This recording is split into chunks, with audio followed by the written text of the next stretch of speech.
क्या मुझे home rule league में शामिल होना चाहिए? क्या क्या ये सही फैसला होगा? आखिर कौन दिखा सकता है मुझे सही रास्ता? कौन? सही रास्ता होम रूल तहरीक ही है। कौन? कौन हो तुम? मैं तुम्हारा ही हमजाद हूँ। किस लिए आए हो? मैं तुम्हें जगाने के लिए आया हूँ। जगाने के लिए? लेकिन मैं तो जागा हुआ हूँ। मैं तुम्हें उस नींद से जगाने आया हूँ जिसमें तुम कई सालों से सोए हुए हो। क्या कह रहे हो तुम? मुझे कुछ समझ नहीं आ रहा। समझ नहीं आ रहा या तुम समझना ही नहीं चाहते? तो तुम्हें लगता है मुझे होम रूल लीग में शामिल होना चाहिए, हैं? हाँ, यही सही रास्ता है। पहले भी तुम अपने मफाद के लिए भारत सेवक समिति को चुनने में नाकाम रहे हो, लेकिन अब नहीं।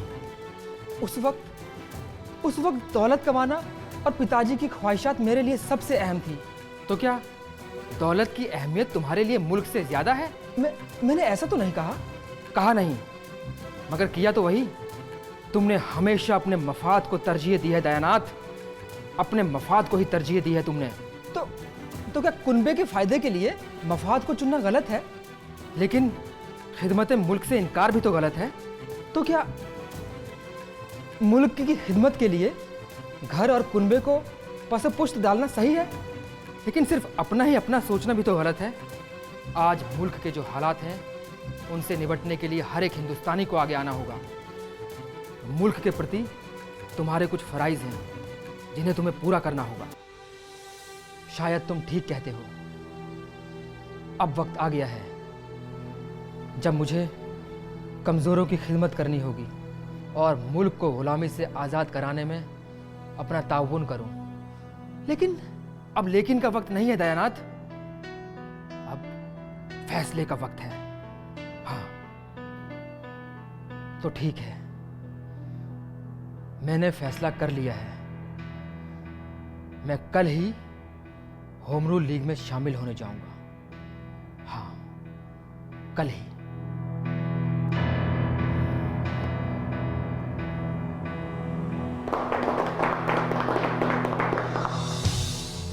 मैं आप सभी लोगों का तहे दिल से शुक्रगुजार हूं कि आप सभी ने आज भारी तादाद में आकर इस होम रूल लीग को कामयाब बनाया है और मुझे इस लीग का सेक्रेटरी नियुक्त किया है। मैं आप सभी को यकीन दिलाता हूं कि मैं इस जिम्मेदारी को पूरी ईमानदारी और लगन से निभाऊंगा।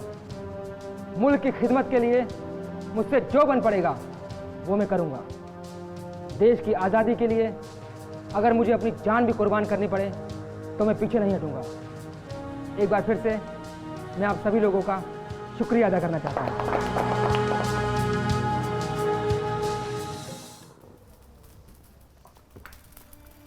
जी नमस्कार। नमस्कार। क्या मैं तशरीफ रख सकता हूँ? बैठिए। कैसे आना हुआ? जी कुछ जरूरी काम था। सरकार साहब, आपके मिजाज तो अच्छे हैं। जी। अरे भगेलू, सरकार साहब आए हैं, जरा उनके लिए पान तो लेकर आओ। जानकीनाथ बाबू, इस वक्त आप मुझे माफ कीजिए, मैं एक सरकारी काम से आया हूँ। लेकिन सरकार साहब। जानकी बाबू, आपसे मेरी पुरानी मुलाकात है, लेकिन मैं एक सरकारी मुलाजिम भी हूँ, उसे भी तो मुझे बाखूबी निभाना है। जी बिल्कुल, सरकारी काम तो पहले जरूरी है। वैसे किस सरकारी काम से आए थे? जी दयानाथ बाबू से मिलना था। दयानाथ से? जी, क्या वो घर में है? हाँ, अभी अभी वो कचहरी से आए हैं। परमात्मा ने चाहा तो वो बहुत जल्दी सरकारी वकील बन जाएंगे। जज साहब ने मुझसे वादा किया है। जरा आप उन्हें बुलवा दीजिए, मुझे कुछ उनका बयान लेना था। कोई खास वजह? आज कुछ लोगों ने होम रूल का जलसा जोर शोर से किया है। इस जलसे में सरकार के खिलाफ कई गलत बातें भी की गई हैं और दयानाथ बाबू इस जलसे के सेक्रेटरी मुकर्रर किए गए हैं। मुझे इस जलसे के संबंध में उनसे कुछ पूछताछ करनी है और साथ ही मुझे उन्हें एक दोस्ताना सलाह भी देनी है। ये तुमने क्या आग लगा रखी है? कोतवाल घर तक पहुंच गए हैं। आज तक हमारे घर में कभी ऐसा नहीं हुआ, वो आज तुम्हारी वजह से हो रहा है। दयानाथ बाबू, क्या आज आप होम रूल जलसे में थे? जी हाँ, था। क्या आप उसके सेक्रेटरी मुकर्रर हुए? जी हाँ। क्या मैं आपसे पूछ सकता हूँ कि जलसे में कौन कौन लोग मौजूद थे? जी वो तो मुझे याद नहीं। खास खास लोगों के नाम तो आप बता ही सकते हैं। देखिए, होम रूल के दफ्तर के मेंबरों की फहरिस्त आपको कल तक मिल सकती है, वो मैं आपको दे दूंगा। जी हुजूर, मैं चलता हूँ। बेवकूफ, जाहिल, गंवार, दूर हो जा मेरी नजरों से।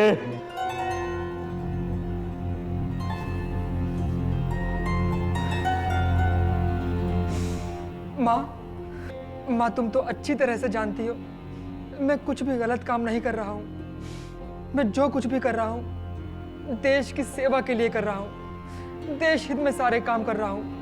फिर पिताजी और क्यों समझ रहे हैं माँ, क्यों समझ रहे हैं? अब मैं क्या करूँ माँ, तुम ही बताओ, मैं क्या करूँ? मैं कहाँ जाऊँ माँ? मैं तुम्हें ये कैसे खुराफातें सूझ रही हैं आजकल? अपने आप को ज्यादा अक्लमंद समझते हो? ऐसी कोई बात नहीं है पिताजी। देखो, मैं तुम्हें एक बात आज समझा रहा हूं, धोखा खाओगे धोखा।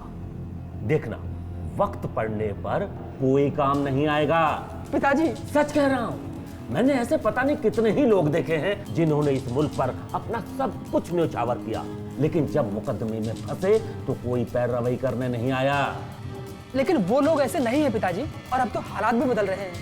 देखो, मैं तुम्हें पहले भी समझा चुका हूं और फिर समझा रहा हूं, इन कामों से अपना हाथ खींच लो। पिताजी, अब तो मैंने ठान लिया है कि मेरी हर एक सांस, मेरे खून का एक एक कतरा सिर्फ और सिर्फ इस मुल्क के लिए काम आएगा, बस। ओ, मेरे मर जाने के बाद कुछ भी कर लेना, मैं देखने नहीं आऊंगा, लेकिन जब तक मैं जी रहा हूं मुझ पर रहम करो। लेकिन पिताजी, अब तो मुझे लगता है डरने वाली कोई बात नहीं है।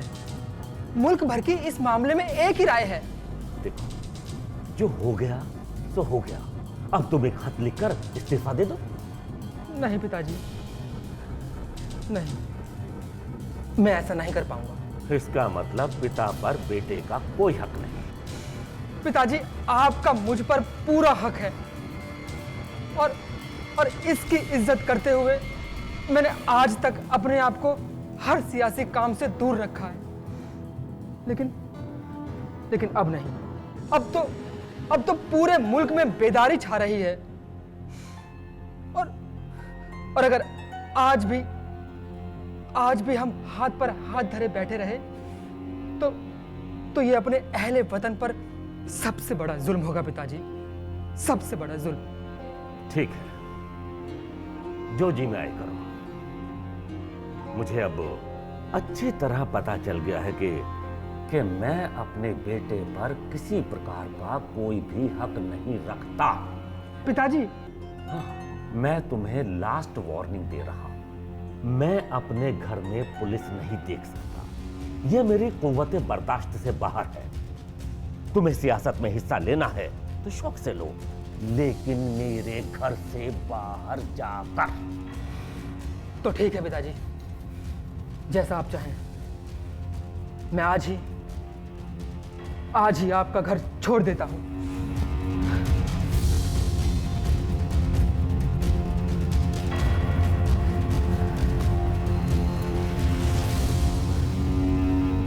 श्यामा, अपना सामान बांध लो, अब हम यहाँ नहीं रहेंगे। मैं दूसरा मकान देखने जा रहा हूँ, तब तक तुम अपना सामान बांध लो। लेकिन ये तो बताइए, ऐसा क्या हुआ जो पिताजी ने ऐसा कहा? कुछ खास नहीं, बस मैं स्वराज्य सभा के जलसे में गया हुआ था, उसी के बारे में मालूमात करने कोतवाल घर पर आया हुआ था, और पिताजी को इसमें अपनी बेइज्जती महसूस हुई, और उन्होंने मुझसे कह दिया कि होम रूल लीग या घर में से किसी एक को चुनना होगा। तो मुझे होम रूल लीग अपने घर से ज़्यादा महबूब है, और मैं आज की रात भी इस घर में नहीं काट सकता। जब तक मैं वापस आऊँ तुम अपना बोरिया बिस्तर बांध कर रखना। आपको जाना है तो जाइए, मैं नहीं जाऊंगी। क्या तुम मेरे साथ नहीं चल रही? हाँ, मैं नहीं जाऊंगी। श्यामा, ये तुम क्या कह रही हो? तुम मेरे साथ नहीं चलोगी? हाँ, मैं इस घर को छोड़कर नहीं जाऊंगी। तो ठीक है, आज तक मैं कितनी खुशफहमी में जी रहा था।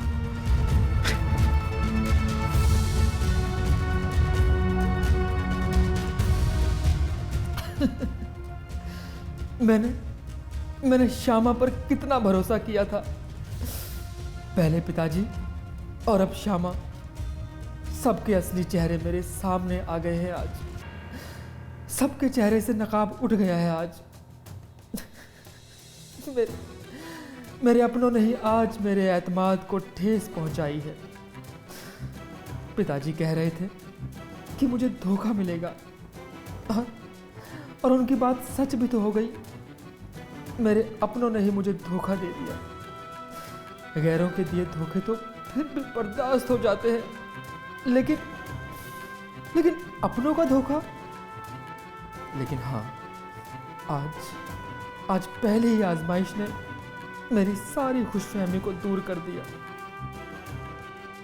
राजबाबू, मुझे अपनी लीग के हर एक सदस्य में वही जज्बा चाहिए जो एक क्रांतिकारी में होना चाहिए, तभी हमारा देश आज़ाद हो पाएगा। क्यों? लीजिए, ठीक है, हमारे सदस्य आगे सदस्य। पोस्टर तैयार है? राजबाबू, आप जरा देखिए इनका साइज कैसा है, दिखाइए जरा। भारत माता की जय। वंदे मातरम।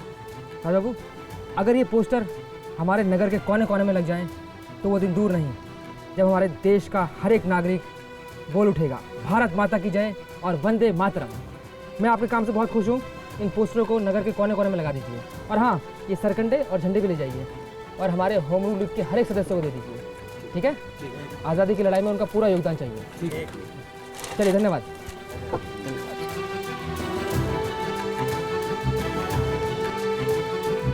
दया बाबू, अब तो आप अकेले रह रहे हैं, फिर कैसे संभाल लेंगे सब कुछ?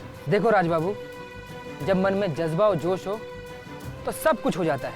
और वैसे भी अब मैं अपना सारा ध्यान सिर्फ और सिर्फ होम रूल लीग पर ही देना चाहता हूँ। दया बाबू, जिस उमंग के साथ आप होम रूल लीग का काम कर रहे हैं वह काबिले तारीफ है। नगर भर में स्वराज की चर्चा होने लगी है और पूरे नगर की काया पलट हो गई है। अरे, अगर आप लोगों का साथ नहीं होता तो ये कभी मुमकिन नहीं होता। नहीं दया बाबू, कुछ तो बात है आप में। जहाँ देखो वहीं आपके चर्चे हैं, और हो भी क्यों ना, आपने काम ही ऐसे किए हैं। और हर किसी के बस की बात नहीं होती अपने पिता, कुनबे सबको छोड़कर वतन के लिए वक्फ हो जाना। नहीं राजबाबू, मैंने ऐसा कुछ भी अजीम कारनामा अंजाम नहीं दिया है। आज मुल्क के जो हालात हैं वो आप खुद ही देख रहे हैं। आज़ादी की इस जंग में छोटे से छोटा बच्चा भी शामिल है। मैंने तो फिर भी आने में देर कर दी। लेकिन वो कहते हैं ना, देर आयद दुरुस्त आयद। आपकी खिदमत मुल्क और होम रूल लीग के तई आपका रुझान देखकर आज की नौजवान नस्ल आपसे बहुत कुछ सीख रही है। ये तो बहुत अच्छी बात है। मुल्क के लिए अगर मेरी जिंदगी का 1% भी काम आए तो ये मेरी जिंदगी की सबसे बड़ी कामयाबी होगी। मैंने अपने दया को घर से सिर्फ इसलिए निकाला कि वो मुल्क का मफाद चाहता था, अपनी जिंदगी को मुल्क पर न्योछावर करना चाहता था। मेरी तरह लामज़हबी और खुदगर्ज नहीं बने रहना चाहता था। मुझे तो इसके लिए अपने नसीब को सराहना चाहिए कि मेरा बेटा इतना लायक है और मैं जाहिल, अहमक। मैंने उसके साथ ये जुल्म किया है। मैं मुल्क का दुश्मन हूं।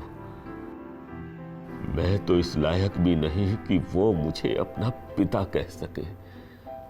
मैंने उसके साथ नाइंसाफी की है। अब मैं खुद जाकर उसे मनाऊंगा और वापस घर लाऊंगा। जाकर उसकी कदमबोसी करूंगा और अपनी भूल के लिए माफी मांगूंगा। हाँ।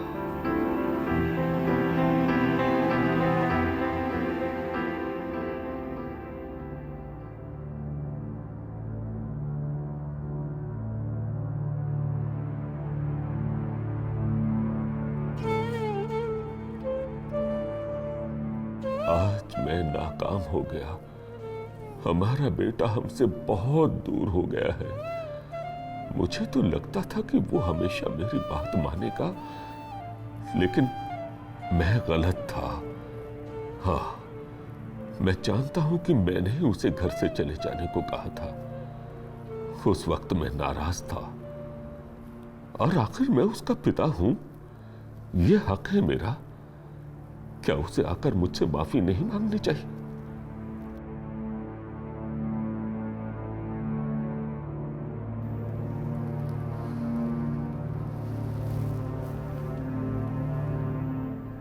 दयामयी, मैंने बहुत बुरा किया अपने दया के साथ। क्या उस वक्त नरमी से सकता था मैं? जिस बेटे के लिए मैं सब कुछ कुर्बान करने के लिए तैयार रहता था, आज मैंने खुद ही उसे घर से निकाल दिया। मुझे अपनी जबान पर काबू रखना चाहिए था। क्या सचमुच मैं पिता हूं? दयामयी, ये मेरा घर है। अगर है भी तो कितने दिनों के लिए? ये दौलत, ये शोहरत, ये इज्जत मेरे किस काम की, अगर ये मेरे अपने बेटे के काम ना आ सकी? आज मेरे ही कारण दया और श्यामा जुदाई बर्दाश्त कर रहे हैं। लानत है मुझ पर दयामयी, लानत है मुझ पर।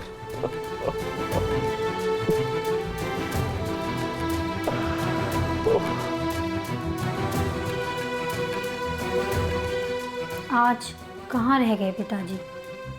वैसे तो बगैर बताए कहीं जाते नहीं, पर आज पता नहीं कब घर से निकल गए। किसी से कुछ कहा भी नहीं। रात भी हो गई है, अभी तक लौटी क्यों नहीं? कहीं किसी दोस्त के यहाँ तो नहीं रुक गए? नहीं, अगर ऐसा होता तो किसी के हाथ इत्तला ज़रूर भिजवा देते।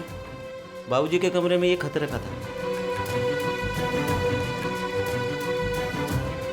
बहू, अब इस दुनिया से मेरी तबीयत बेजार हो चुकी है। मैं इस दुनिया से किनारा कशी इख्तियार कर रहा हूँ।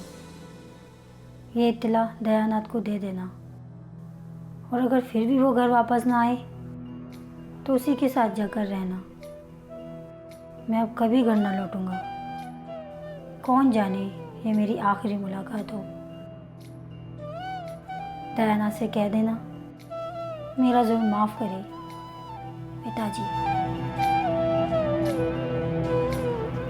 पिछले कुछ दिनों से स्वराज सभा का काम और भी अच्छा चल रहा है। बिल्कुल सही कहा आपने दया बाबू, और यह सब मुमकिन हो पाया भारतदास जी की वजह से। कोई नहीं जानता उनके बारे में, लेकिन मुल्क के लिए वो जो कर रहे हैं वो बहुत ही काबिल तारीफ कदम है। ठीक कह रहे हैं दया बाबू। इस नगर के नामी गिरामी और मालदार लोग भी स्वराज सभा में जरा भी दिलचस्पी नहीं लेते।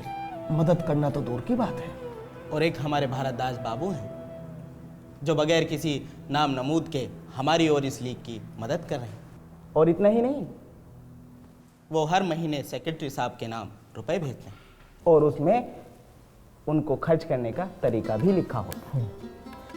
उनकी यही बात तो मुझे सबसे ज़्यादा पसंद है। वो जो रकम हमें भेजते हैं उसके इस्तेमाल का बेहतर तरीका भी बताते हैं। क्यों शेखर बाबू, हमने तो खूब कोशिश की कि भारतदास जी का कहीं कुछ पता ठिकाना लगाया जा सके, पर हमारे हाथ नाकाम ही आई। सिर्फ इतना ही नहीं है राज, वो लिखते भी बेहद उम्दा हैं। कलकत्ता के एक रोजाना अखबार में मैंने गरीब मुल्की बासिंदों की हालात और उनकी तरक्की के लिए एक बहुत ही कारामद मजमून पढ़ा था, जिसके कलमकार भी भारतदास जी ही थे। उनकी जुबान इतनी आसान और दिलपजीर है कि पढ़ने वाला खुद को उस माहौल का हिस्सा मानने लगता है। मुझे भी वो मजमून दिखाना शेखर। दया बाबू, जब मैंने एक अखबार में उनके नाम एक गुजारिश भेजी, भारतदास साहब बराए मेहरबानी अपना पता और ठिकाना जाहिर करें, तो जानते हैं क्या जवाब आया? क्या? उन्होंने 500 रुपये भेजे और उसके साथ साथ एक खत जिसमें लिखा था कि मेरा ठिकाना बहुत बड़ा है, मुल्क के झोपड़े झोपड़े में मेरी रूह कयाम करती है।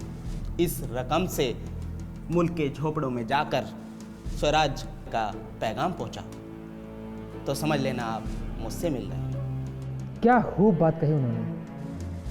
अब तो उनसे मिलने और उनके बारे में जानने की मेरी तलब और भी बढ़ गई है।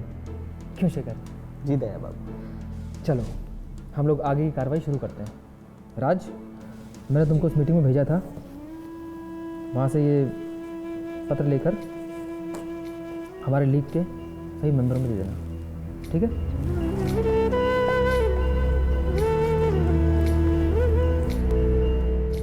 पिताजी की कोई खबर मिली? नहीं, कहाँ कहाँ नहीं ढूंढा उन्हें। जहाँ कहीं भी उनके जाने की उम्मीद थी, उन सभी जगह पिताजी को देख लिया, लेकिन पिताजी का कहीं भी पता नहीं चल पाया। आप फिक्र मत कीजिए, पिताजी जल्दी ही लौट आएंगे। इस सब का जिम्मेदार मैं हूँ श्यामा, सिर्फ मैं। काश मैंने पिताजी को समझने की कोशिश की होती तो आज पिताजी हमारे साथ होते।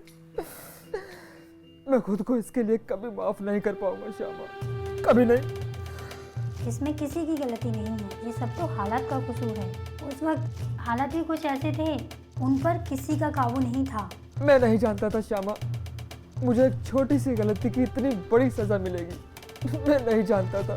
देखना सब ठीक हो जाएगा, पिताजी लौट आएंगे। मेरी कुछ समझ नहीं आ रहा श्यामा, शायद सब ठीक हो जाए। श्यामा, शायद सब ठीक हो जाए। पता नहीं बाबूजी कहाँ होंगे, किन हालातों में होंगे। बाबूजी। हम लोग तिलक महाराज को दावत तो दे आए हैं, लेकिन उनके लिए रहने का इंतजाम अभी तक नहीं हो पा रहा है। दया बाबू, नगर के सभी लोग उन्हें अपने यहाँ ठहराने से डरे हुए हैं। आज पूरा दिन हो गया हमें नगर में भटकते हुए। किस किस से इल्तिजा नहीं की हमने, लेकिन कोई भी लोकमान्य तिलक को अपने घर पर ठहराने के लिए तैयार नहीं है। ना तो कोई साफ साफ इनकार कर रहा है और ना ही हाँ भी भर रहा है। और आज हर किसी के पास कोई ना कोई बहाना तैयार है। वतन परस्त और वतन परस्ती का दावा तो हर कोई कर रहा है, लेकिन जब वतन परस्ती दिखाने का वक्त है तो बहानों की लंबी कतार लगा दी जाती है। किसी के यहाँ कोई मेहमान आया हुआ है तो कोई बीमार है। दया बाबू, आप तिलक महाराज के रहने की फिक्र छोड़ दीजिए, उनके रहने का इंतजाम हो गया है। अरे वाह, ये तो तुमने बहुत अच्छी खबर सुनाई राज। तुमने तो हमारी फिक्र दूर कर दी। अभी कहाँ दया बाबू, अभी तो तिलक महाराज की तकरीर के लिए जगह का इंतजाम करना बाकी है। हाँ, और ये तो और भी मुश्किल काम है। शेखर, तुम मेरे साथ चलो, हम लोगों को तकरीर के लिए जगह का बंदोबस्त करना है। चलो। जी दया बाबू।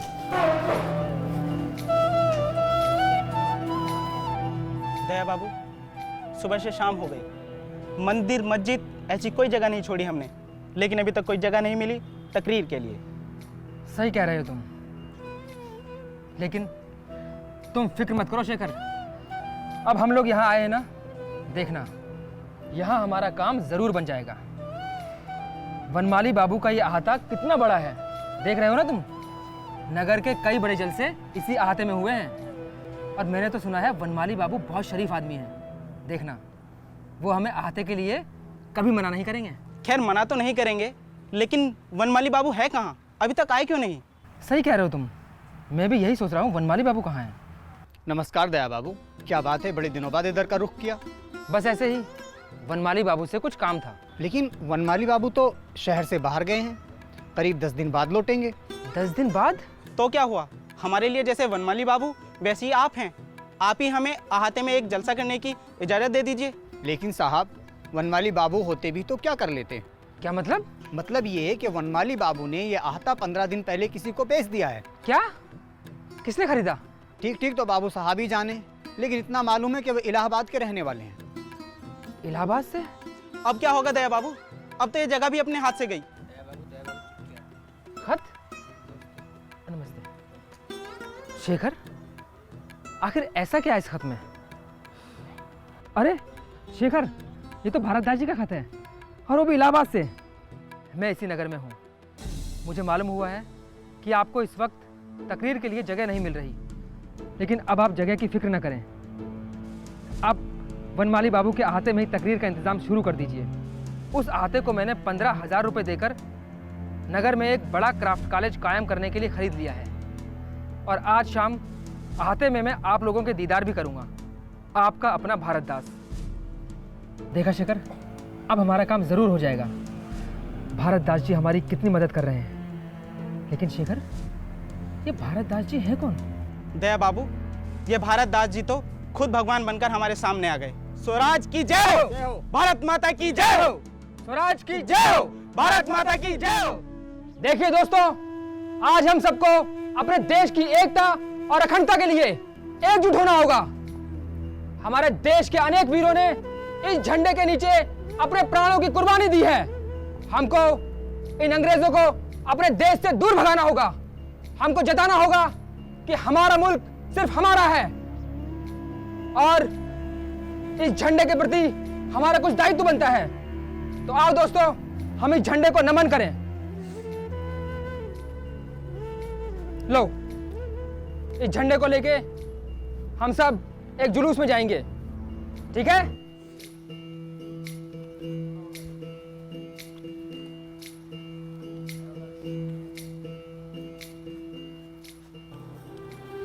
और दोस्तों, हमारे बीच थोड़ी ही देर में भारत दास जी आने वाले हैं। दोस्तों, हम सभी को भारत दास जी का अपने तहे दिल से शुक्रिया अदा करना चाहिए, जिन्होंने हमें मीटिंग के लिए आहता प्रदान किया है। अब थोड़ी ही देर में भारत दास जी हमारे सामने प्रस्तुत होंगे। हमारा कर्तव्य बनता है कि हम तहे दिल से उनका आदरपूर्वक सम्मान करें। भारत माता की जय! भारत माता की जय! भारत माता की जय! वंदे मातरम! वंदे मातरम! वंदे मातरम! वंदे मातरम! वंदे मातरम! वंदे मातरम! वंदे मातरम! अरे ये तो लाल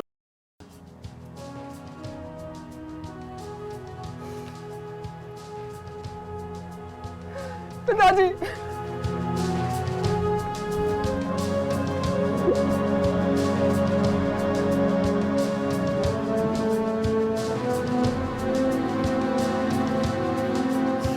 आयुष्मान भव बेटे, ईश्वर तुझे तेरे मिशन में कामयाब करे।